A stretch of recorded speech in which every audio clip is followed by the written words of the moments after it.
Есть на Памире такие уголки, куда даже вертолетом невозможно долететь. Наша небольшая экспедиция направилась к самым истокам реки Ягноб, в места, открытые русскими путешественниками всего лишь 120 лет назад.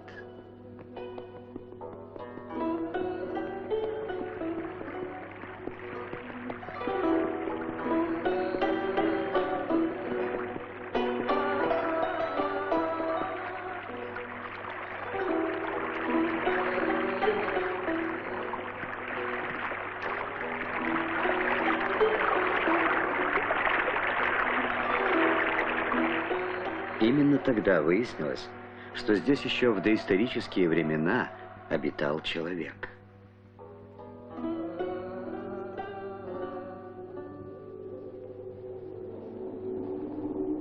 Но самым удивительным открытием известного исследователя Александра Куна была встреча с народом, живущим среди вершин.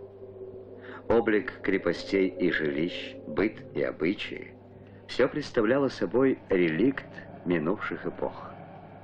До наших дней этот народ сохранил язык легендарной Согдианы, одного из древнейших центров цивилизации.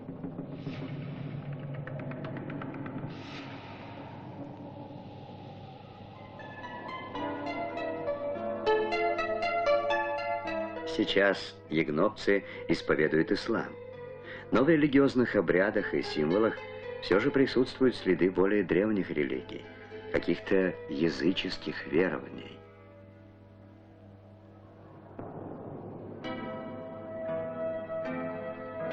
Особенно ярко эти приметы проявляются в ремеслах, рукоделии, там, где традиция может сохраняться веками и тысячелетиями.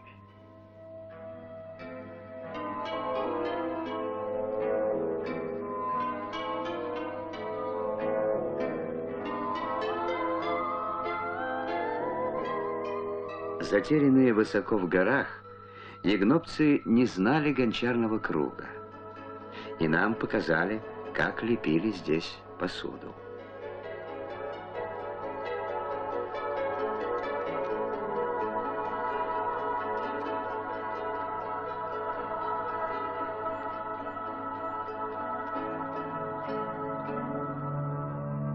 Среди голых скал к земле относятся чрезвычайно бережно, ведь ее немного, а пашут как прапрадеды, с охой.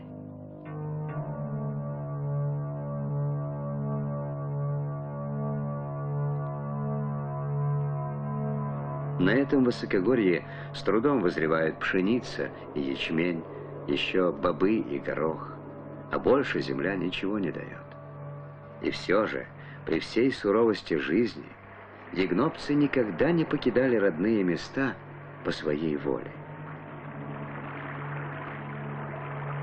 Еще четверть века назад в селениях Ягноба насчитывалось более 3000 человек, несколько десятков селений, несколько мельниц, из которых восстановлена пока только одна.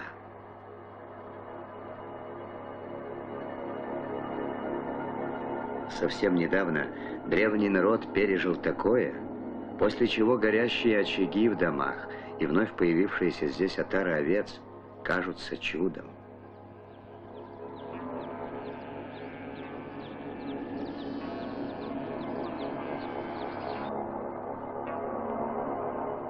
Каждый знает, что оставленное жилье разрушается быстро, а сколько надо сил, чтобы его восстановить. Что же здесь было? В 70-е годы ягнобцев переселили вниз, в долины, как бы спасая от землетрясения. Но оказалось, не может этот народ ни дышать другим воздухом, ни пить другую воду. Лишь одно единственное место есть для ягнобцев на всей планете. Только недавно смогли вернуться те, кто выжил. Растет новое поколение, родившееся уже здесь, в горах. И сейчас есть надежда. Нет, есть уверенность в том, что жизнь наладится.